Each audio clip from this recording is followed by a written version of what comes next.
Leonardo da Vinci was a remarkable man, to say the least. Greatly beloved, handsome, athletic, with muscles so powerful that he could bend iron and tame wild horses. He was nevertheless so tender-hearted that he would purchase little caged birds just for the pleasure of setting them free again. He was not just an artist, but sculptor, architect, engineer, philosopher, writer, and musician. No scene in the life of Christ has been painted more often than that of the Last Supper. But no other attempt can compare with the wonderful painting of Leonardo da Vinci.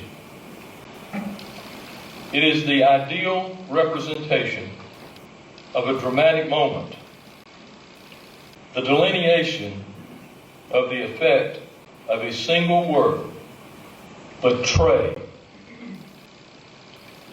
upon the 12 men most closely associated with Jesus during his life and his ministry. He has just said, "One of you will betray me." Love, terror, grief, and amazement find expression in the cry of his disciples, "Lord, is it I?" The disciples sit in 4 groups of 3 each. Each disciple expresses his feelings in his own way.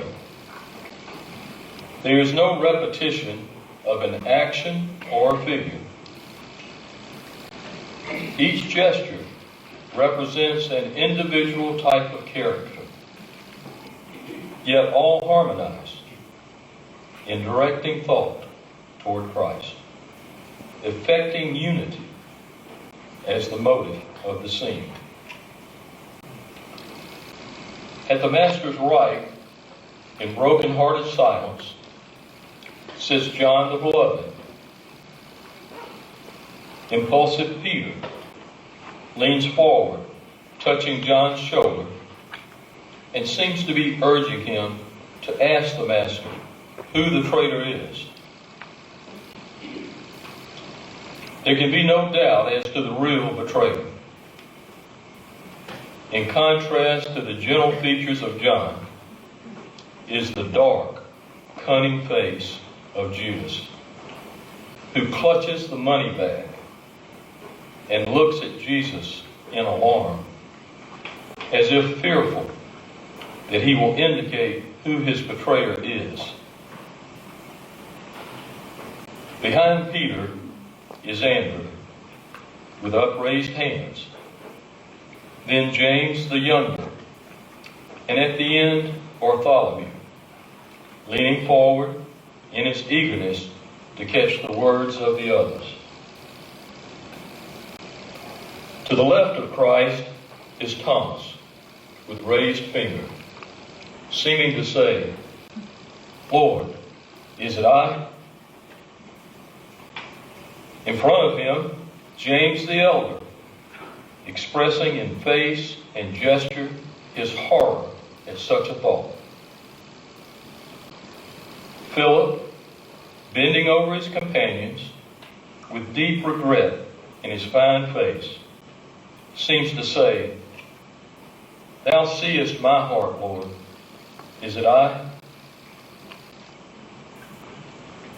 Next to Philip, in the last group, are Matthew, Thaddaeus, and Simon the Zealot. The original painting is nearly lost to us. The picture was painted on the walls of a convent dining room in Milan, Italy. Being painted in oils on plastered walls, not many generations passed before it began to fade. In the 17th century, a door was cut into it. During Napoleon's invasion, this hall was used as a military camp, and it is said that the soldiers amused themselves by throwing bricks at the figures. Later, a French king sought to have it removed and sent to France. An attempt was made, but the plaster began to crumble, and the work was abandoned. For these reasons, we are greatly dependent upon Leonardo da Vinci's students, who made many copies of this masterpiece in the early years of its history. While the original painting is faded and broken, the event it depicted is ever fresh and new, as Christians in every generation since participate in the sacrament instituted in that upper room. This evening, we invite you to return to that upper room with the 12 men most intimately associated with Christ, and to share something of the impact which he had on their lives. Sharing their experience may help to enlarge our appreciation for what God has done in Jesus of Nazareth. Let us now return and listen reverently as the apostles tell of the event, starting with Simon Peter.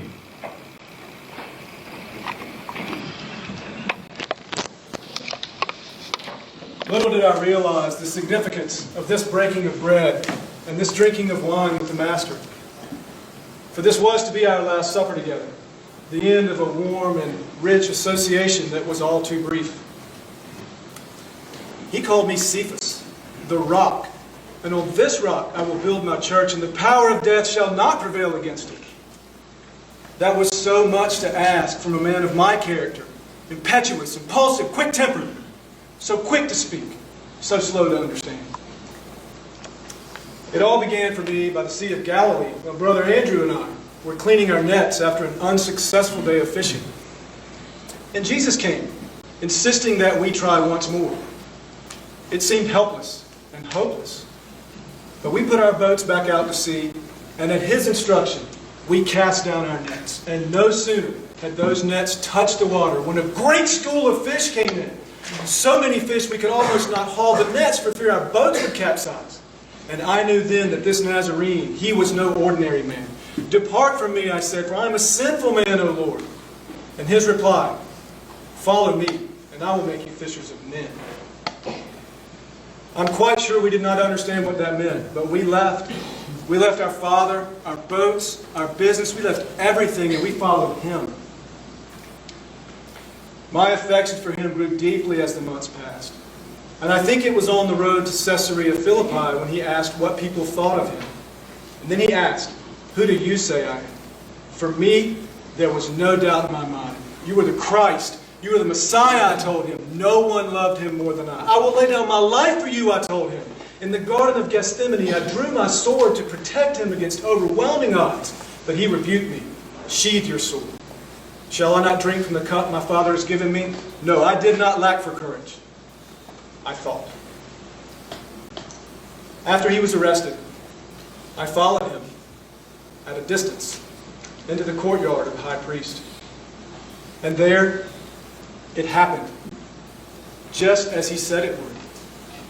I was recognized as being one of the 12, and I denied knowing Jesus. I do not know the man, I cried. I would never believe that would have happened, but it did. I ran from that courtyard weeping bitterly, but those tears could not wash away my guilt or my shame. But his resurrection, that changed everything. I had the courage to speak boldly at Pentecost and felt no discouragement when thrown into prison for spreading his gospel. When it came time for my own death by crucifixion, my only request was that I not be crucified in a manner identical to that of the Christ. but rather head downward, unworthy servant that I was.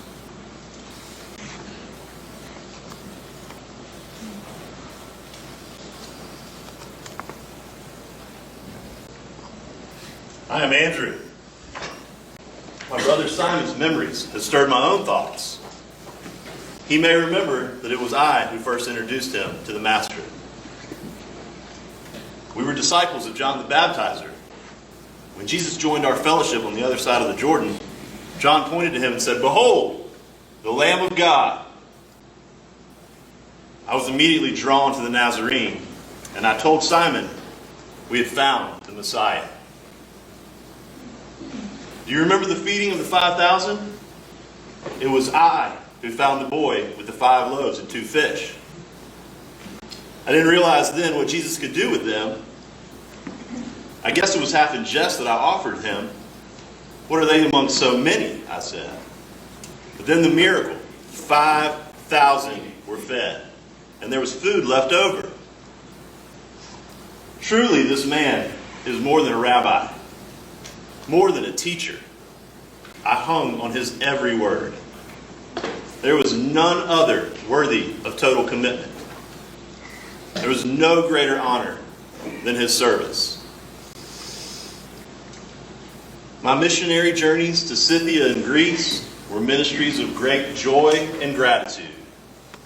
I too was crucified, but on a cross in the form of an X, perhaps known to you as St. Andrew's Cross.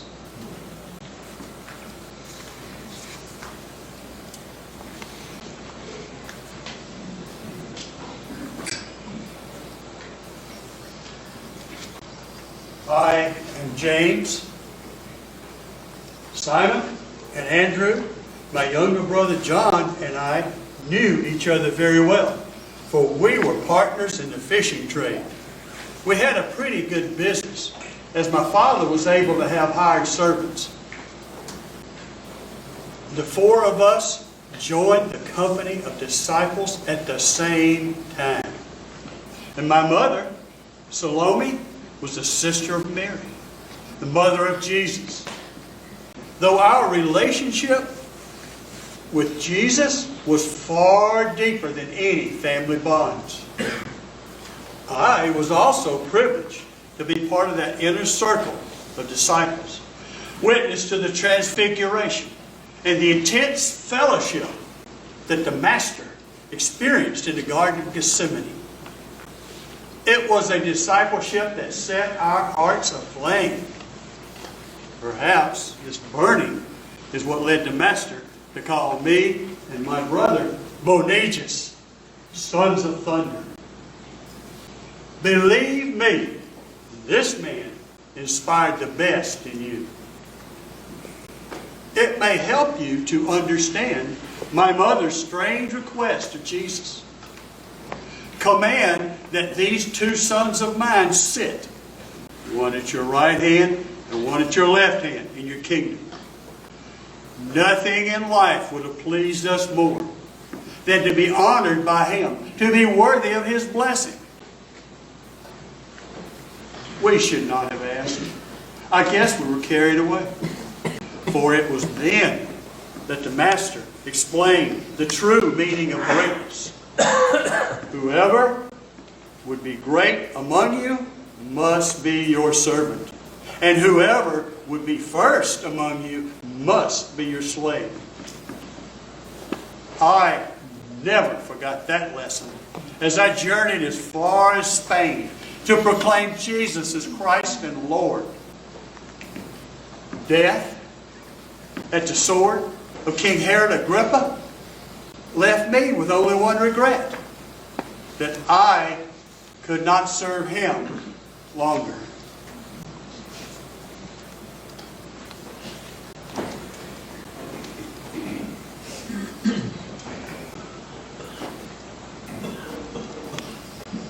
I am John, brother of James. The Master had a big job preparing us for discipleship. We were slow to understand.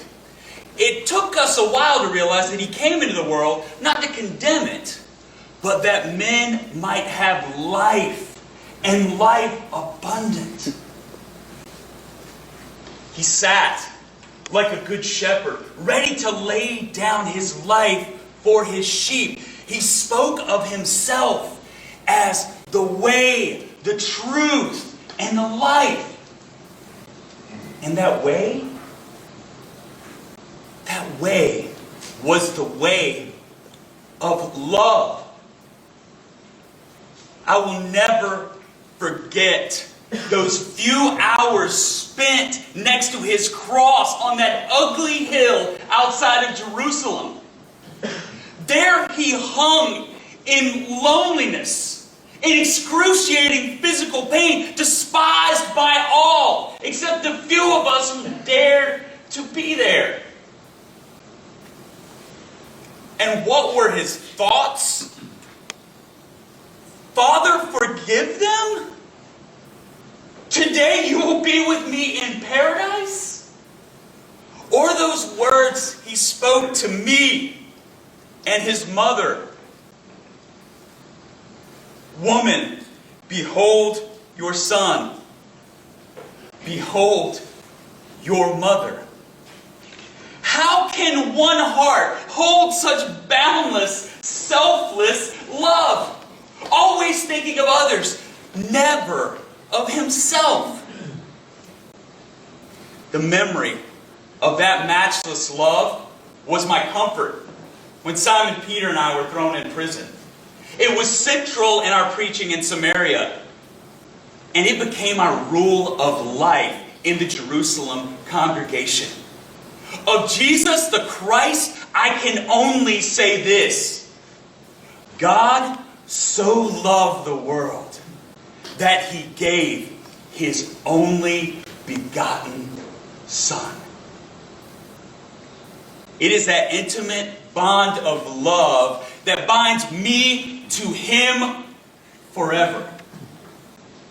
Death came to me at Ephesus when I had passed the age of 90. But death has no claim on love. You see, here I see the new heaven and the new earth where there is no more death. No mourning, no crying, no pain anymore. Here, love is all.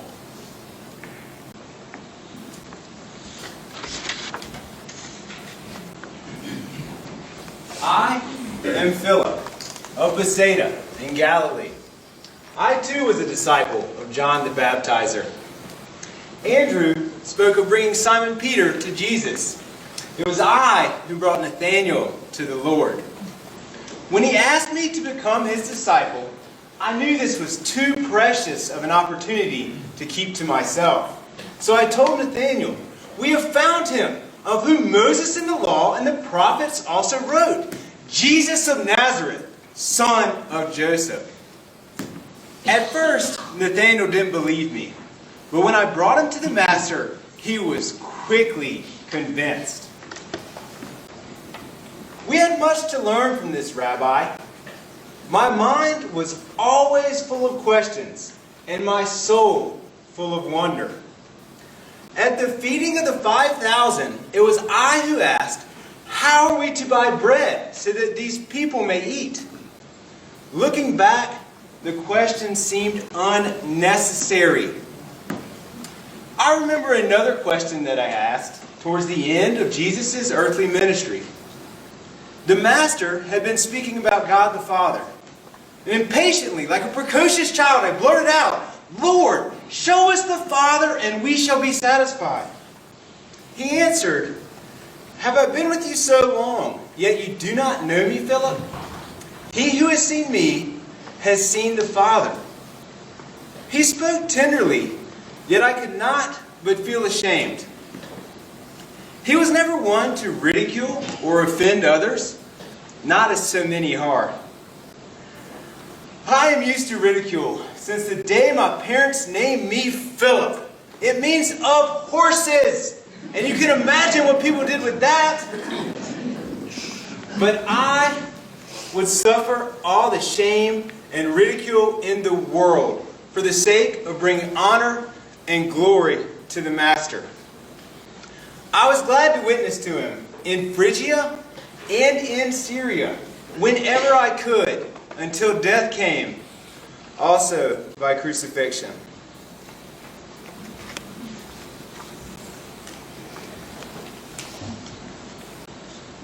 I'm Bartholomew.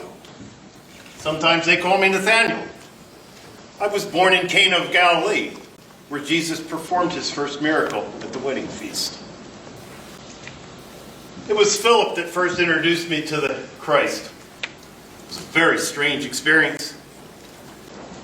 When Philip told me he had found the Messiah, the son of a carpenter from a small country village, I couldn't believe him.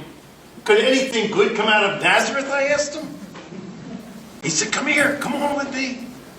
As I remember it, the Master saw me coming before I even saw him. Behold, an Israelite in whom is no guile. It's as if he already knew me, but how? Before Philip called you, while you were under the fig tree, I saw you.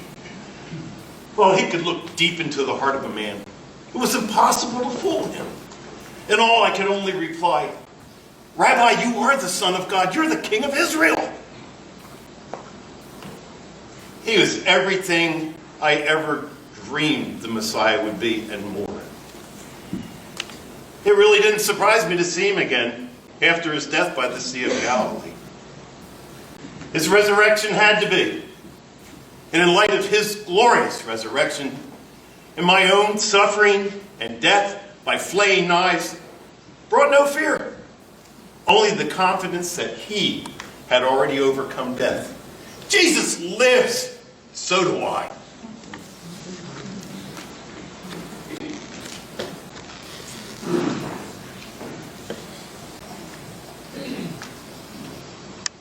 My name is Matthew, or Levi, if you prefer.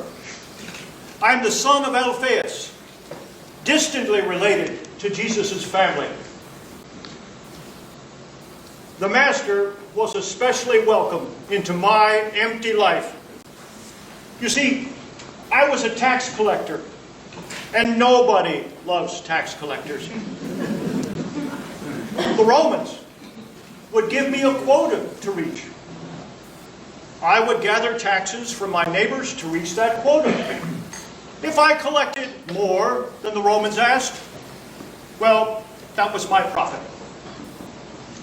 I tried to be fair, but it was no use. My fellow Jews were convinced that I had sold out to the Roman imperialists. They hated me. They avoided me at every opportunity. So it didn't take much urging on the part of the Master to have me abandon my tax tables and follow him. Okay. It was a memorable day. To celebrate, I had a great feast at my house in the Master's honor. All kinds of people came, which did not please the scribes and the Pharisees, who were already critical of Rabbi Jesus. Why do you eat and drink with tax collectors and sinners? They asked. But our Lord, he had an answer for them. Those who are well have no need for a physician, but those who are sick. I have come not to call the righteous, but sinners to repentance.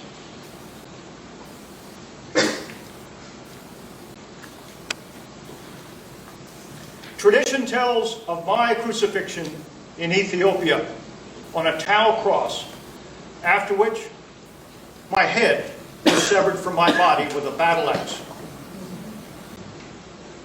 No disciple more than I appreciated the companionship of the Nazarene and the radical change that he can bring to a person's life. And the wonder of it. No man is beyond his redeeming love, not even Matthew, the tax collector.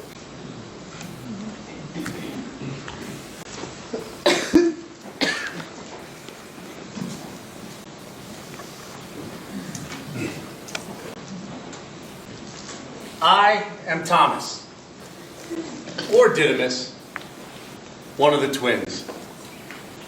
I too was a native of Galilee, called to be a disciple. You probably remember me as the doubter. You probably don't remember that it was I who said, when Jesus wanted to return to Jerusalem to face the enemy, "Let us also go, that we may die with him." I did not lack conviction. As to the doubts, it was after Jesus' death that the other disciples were gathered in the upper room when the risen Christ appeared to them. That was hard to believe. Almost too much to believe. You know how difficult it is to accept the fact that a loved one has died? Not to mention the burden of grief that weighs upon the heart. I was still struggling to accept the fact of his dying. And then to hear that he had risen from the dead? Wonderful news! If it were true. But how could I believe? Unless I see in his hand the print of the nails, and then place my hand in the mark of the nails, and my hand in his side, I will not believe. Only 8 days later, in that same room, he came. Put your finger here and see my hand. Put out your hand and place it in my side. Do not be faithless, but believing. My Lord and my God, it is easy to doubt, but faith is sometimes hard to achieve. Blessed are those that have not seen, yet believe, the Master said. His word is true. I traveled to Persia and to far off India, where I founded the Bartoma Church. It was there that I met my death. You see, I had made a convert of the Queen of Tertia, which displeased the king, who had me put to death. A spear through my heart. I only hope that in life and death I brought honor to his name.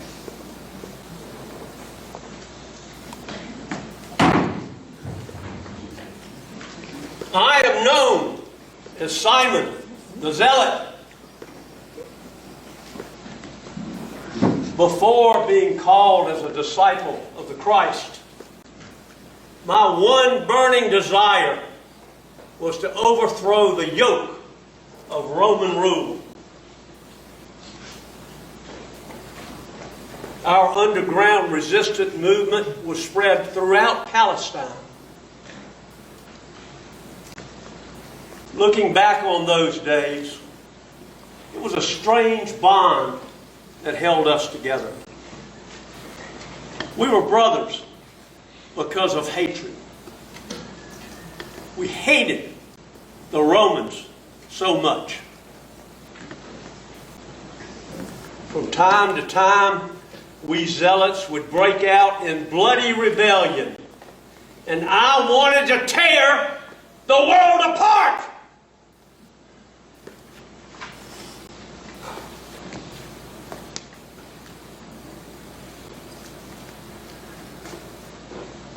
And then came the Nazarene, the Prince of Peace, they called him. And he was. He was. My life changed as if from night to day, as if from darkness to light. Love, not hatred, was the bond of true brotherhood.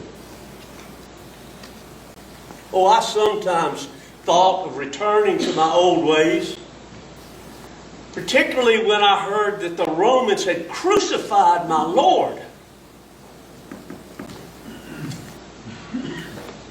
Perhaps the burden of grief was so great that I could no longer hate. But maybe the Master had finally had his way even with me. And I could only love, only forgive. That was always his response, to forgive, even as they were crucifying him. As they sawed my body in half, I too must forgive. As he did, as he does to this very night.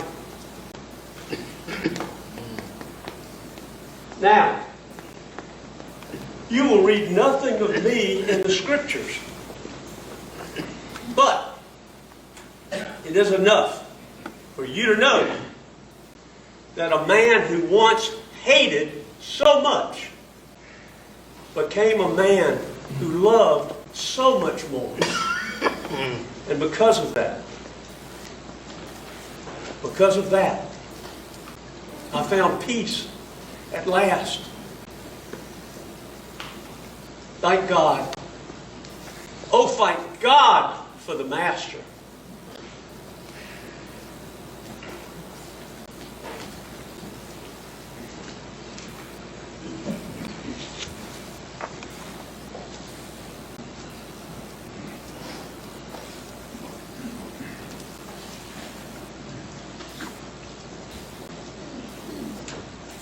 I am James, not the son of Zebedee, but the son of Alphaeus. To distinguish between us, they often call me James the Less, because I am younger and small in stature.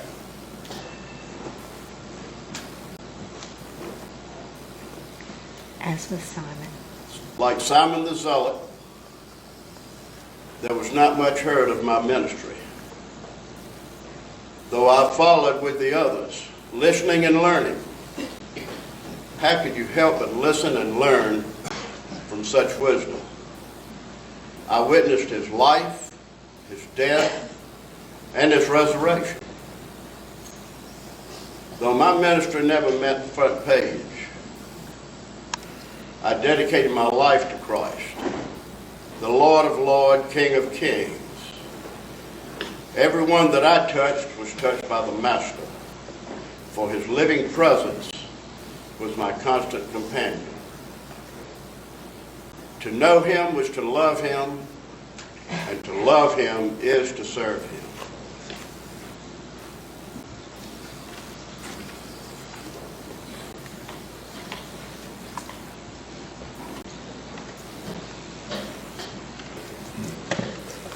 I am Thaddaeus, the name by which I choose to be known, rather than Judas, son of James.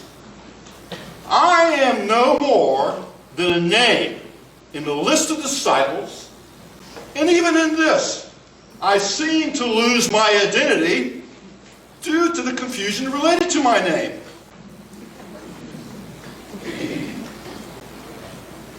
You would probably not remember the question that I asked of the Master when he told us of his death and that he would enable us to enjoy his presence even after he is gone. Lord, how is it that you will manifest yourself to us, enable us, and not to the world? He assured us that love is the bond that will unite us, enable us to enjoy his presence, even though he is away from us physically. This is the companionship of which James spoke. I, too, have known the most cherished relationship that any man can know.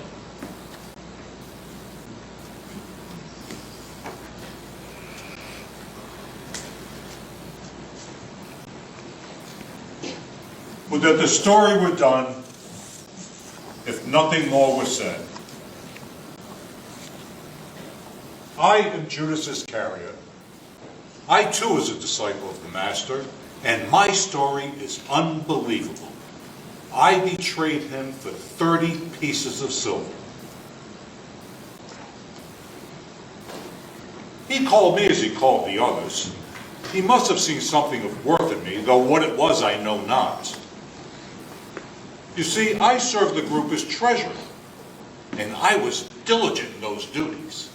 There was much to be done, alms to be given, food to be purchased. I saw to it all.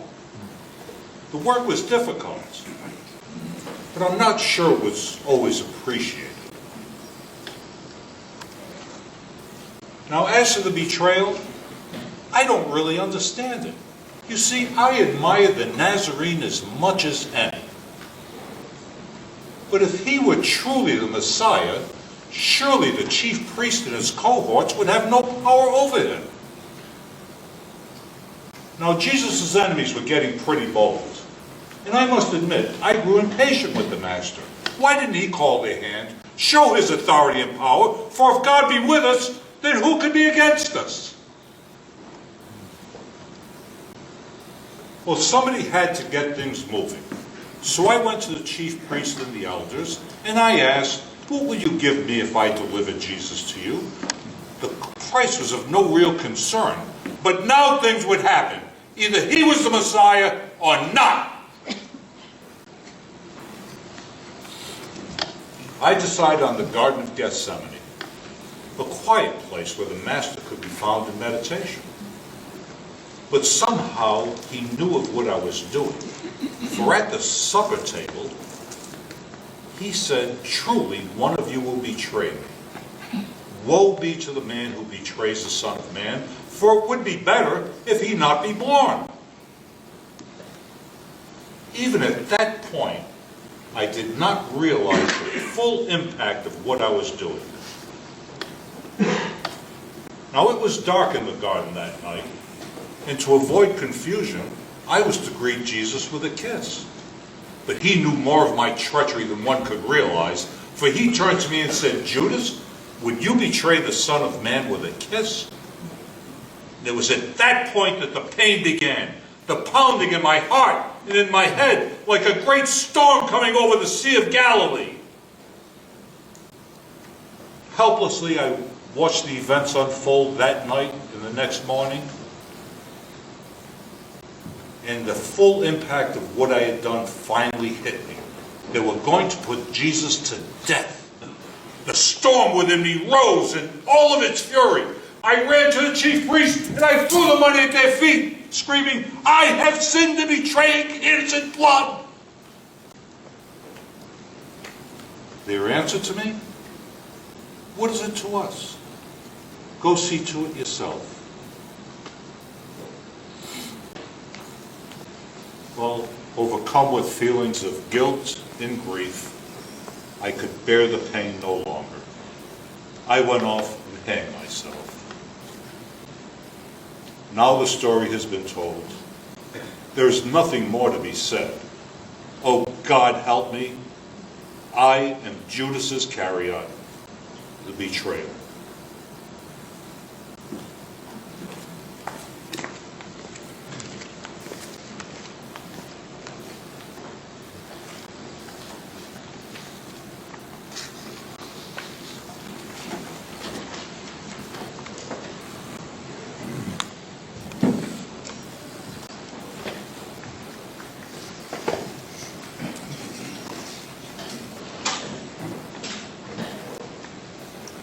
The story is thus told of 12 men who accompanied Jesus along the roads and through the villages of Palestine over 2,000 years ago.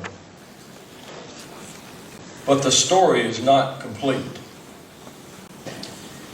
In our Lord's high priestly prayer in Gethsemane, he prayed for the 12, but went on to ask of his Father, I do not pray for these only, but also for those who are to believe in me through their word. You and I are part of the ongoing story. part of that fellowship which breaks the bread together and reverently drinks the cup. A part of that communion with the Master through the Holy Spirit, with all the strengths and weaknesses of the original disciples. We too have a story to tell, a witness to give.